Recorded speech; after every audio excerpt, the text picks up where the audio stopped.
Assalamualaikum warahmatullahi wabarakatuh. Perkenalkan, nama saya Firna Triana, NPM 41922200005, mata kuliah Teknik Pelaksanaan Kekerasan Jalan, Teknik Sipil B2.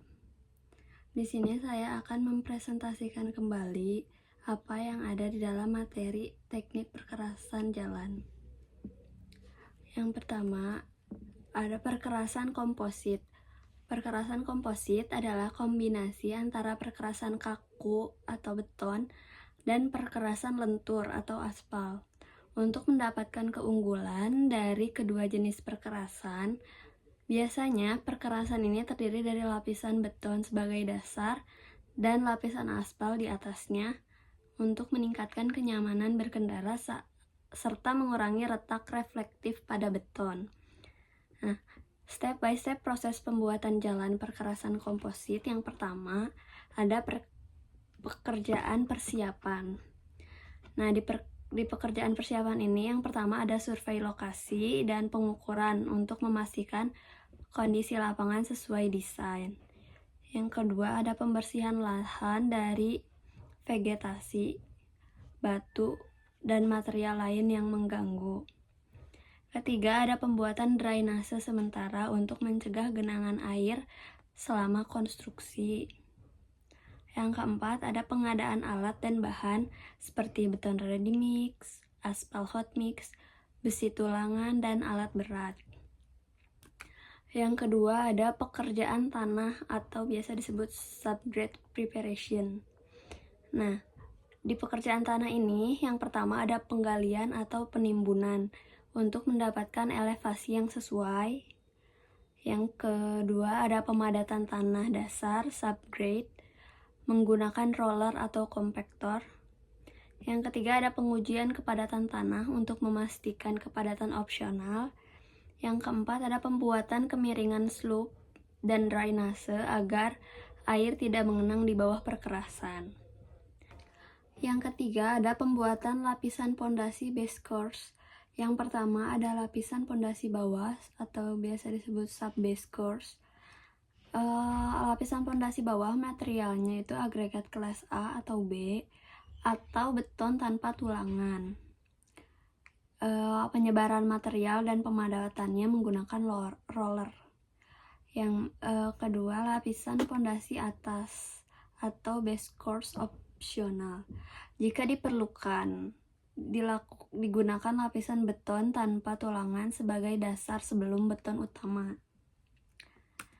Yang keempat, ada pembangunan perkerasan kaku. Yang pertama, pemasangan dowel bar dan T-bar. Dowel bar untuk menghubungkan slab beton, T-bar untuk mencegah pergeseran antar slab beton. Yang kedua, ada pemasangan bekisting. Bekisting dibuat sesuai dimensi agar beton tidak bocor atau berubah bentuk. Yang ketiga, ada penuangan beton. Beton ready mix dituang dan diratakan menggunakan skrid, pemadatan dengan vibrator untuk mengeluarkan udara dari beton, pembuatan tekstur permukaan agar tidak licin. Yang keempat ada curing beton. Beton harus dirawat selama 7-8 hari agar mencapai kekuatan optimal dan sampai mengeras. Yang kelima ada pembuatan sambungan atau jointing work. Nah, ada expansion joint untuk mengakomodasi muai beton, ada contraction joint untuk mengontrol retak. Nah, kemudian yang kelima ada pekerjaan lapis aspal atau perkerasan lentur. Nah, yang pertama ada pembersihan permukaan beton dari debu dan kotoran. Yang kedua ada penyemprotan tekot atau aspal cair disemprotkan di atas permukaan beton untuk meningkatkan daya retak. Yang ketiga ada penghampasan aspal hot mix. Nah, aspal ini dipanaskan dan dihamparkan menggunakan finisher, pemadatan awal dengan roller besi, lalu pemadatan akhir dengan roller karet. Nah, ada juga finishing dan pengujian. Nah, pemeriksaan ketebalan dan kepadatan aspal, pemeriksaan kerataan permukaan jalan. Yang keenam ada pekerjaan finishing dan marking. Nah, pembuatan bahu jalan dan drainase permanen, pengecatan marka jalan, pemasangan rambu-rambu dan perlengkapan jalan lainnya. Yang ketujuh ada pembersihan serah terima jalan. Nah, pembersihan area proyek dari sisa material dan alat berat, pemeriksaan akhir untuk memastikan jalan siap digunakan, juga jalan dibuka setelah aspal cukup kuat untuk menahan beban lalu lintas. Nah, ini ada keunggulan perkerasan komposit. Yang pertama itu mengurangi retak reflektif pada beton, menambah kenyamanan berkendara dengan lapisan aspal, menambah lebih tahan lama dibanding perkerasan lentur biasa, dan kombinasi fleksibilitas dan kekuatan struktur. Nah, ini ada gambar proses aspal ini menghasilkan jalan yang kuat, fleksibel, dan tahan lama, cocok untuk lalu lintas berat seperti truk muatan. Nah, di perkerasan komposit ini di bagian bawah itu ada tanah dasar, kemudian lapisan pondasi bawah, subbase, dan plat beton. Yang terakhir ada lapisan permukaan. Nah, selanjutnya ada struktur lapisan perkerasan lentur. Nah, struktur lapisan perkerasan lentur atau flexible pavement adalah jenis perkerasan jalan yang didesain untuk mendistribusikan beban lalu lintas ke lapisan tanah di bawahnya. Nah, perkerasan lentur ini umumnya terdiri dari beberapa lapisan yang masing-masing memiliki fungsi khusus dalam mendukung kinerja jalan. Struktur lapisan perkerasan lentur ini umumnya terdiri dari yang pertama ada lapisan permukaan atau surface course. Nah, lapisan ini adalah lapisan paling atas yang bersentuhan langsung dengan lalu lintas. Fungsinya untuk memberikan permukaan yang halus dan nyaman bagi kendaraan, menyediakan ketahanan terhadap cuaca, air, dan keausan akibat gesekan roda kendaraan. Yang ketiga itu menyediakan daya lekat dan kekesatan yang baik untuk mencegah kendaraan tergelincir. Nah, material yang digunakan itu aspal beton atau aspal konkrit. Nah, itu bahannya ada campuran agregat dan aspal yang dipadatkan dengan alat berat. Yang kedua ada aspal modifikasi atau polimer. Nah, ini itu aspalnya yang dicampur dengan polimer untuk meningkatkan fleksibilitas dan ketahanan terhadap deformasi. Nah, yang kedua ini ada lapisan pondasi atas. Lapisan ini berfungsi sebagai penyangga utama beban lalu lintas dan membantu mendistribusikan beban ke lapisan bawahnya. Material yang digunakan itu ada agregat kasar seperti batu pecah dan kerikil yang dipadatkan.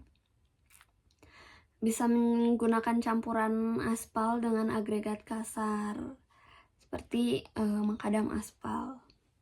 Nah, yang ketiga ada lapisan pondasi bawah atau subbase course. Nah, lapisan ini berfungsi sebagai penyangga tambahan untuk membantu menyebarkan beban ke tanah dasar.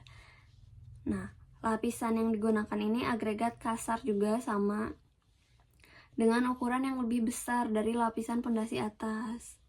Yang kedua ada tanah stabilisasi. Itu tanah yang diperbaiki dengan semen atau kapur. Nah, yang keempat terakhir ada lapisan tanah dasar atau subgrade.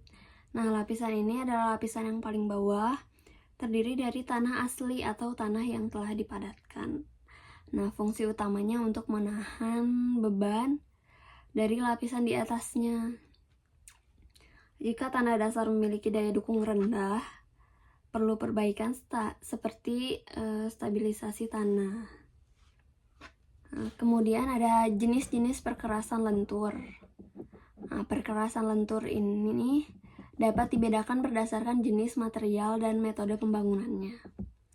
Yang satu ada perkerasan aspal konvensional menggunakan campuran aspal panas dengan agregat yang dipadatkan. Dan yang paling umum digunakan di jalan perkotaan dan jalan raya. Nah, yang kedua, perkerasan aspal dingin. Digunakan untuk perbaikan jalan sementara atau jalan dengan lalu lintas rendah. Campuran aspal dan agregat tidak dipanaskan sebelum diaplikasikan. Yang ketiga ada perkerasan aspal modifikasi. Nah, digunakan untuk perbaikan jalan sementara atau jalan dengan lalu lintas rendah. Campuran aspal dan agregat tidak dipanaskan sebelum diaplikasikan. Contoh penerapan perkerasan lentur yaitu ada jalan raya nasional dan jalan tol. Nah, sebagian besar jalan tol menggunakan perkerasan lentur karena lebih nyaman bagi pengemudi dan lebih mudah diperbaiki jika terjadi kerusakan. Contohnya ada di jalan tol Trans Jawa di Indonesia, sebagian besar menggunakan aspal, dan juga jalan perkotaan dan jalan lingkungan. Jalan dalam kota umumnya menggunakan perkerasan lentur karena lebih murah dan mudah dalam perawatan. Contohnya Jalan Sudirman Tamrin di Jakarta. Yang ketiga ada landasan pacu bandara, itu beberapa juga menggunakan perkerasan lentur karena mampu menyerap getaran saat pesawat landas lepas dan mendarat. Contohnya landasan Bandara Soekarno-Hatta. Yang keempat jalan di daerah tropis. Perkerasan lentur banyak digunakan di negara tropis karena lebih tahan terhadap curah hujan dibandingkan perkerasan beton yang cenderung retak akibat perubahan suhu. Nah, di sini ada keunggulan, kekurangan perkerasan lentur. Nah, keunggulannya yang pertama ada fleksibilitas terhadap perubahan kondisi tanah. Ada perbaikannya juga lebih mudah. Permukaannya juga lebih halus dan lebih nyaman. Juga biaya awalnya lebih rendah. Nah, untuk kekurangannya, umur layanannya lebih pendek. Juga sensitif terhadap cuaca dan rentan terhadap deformasi akibat beban berat. Nah, sekian presentasi dari saya. Terima kasih. Wassalamualaikum warahmatullahi wabarakatuh.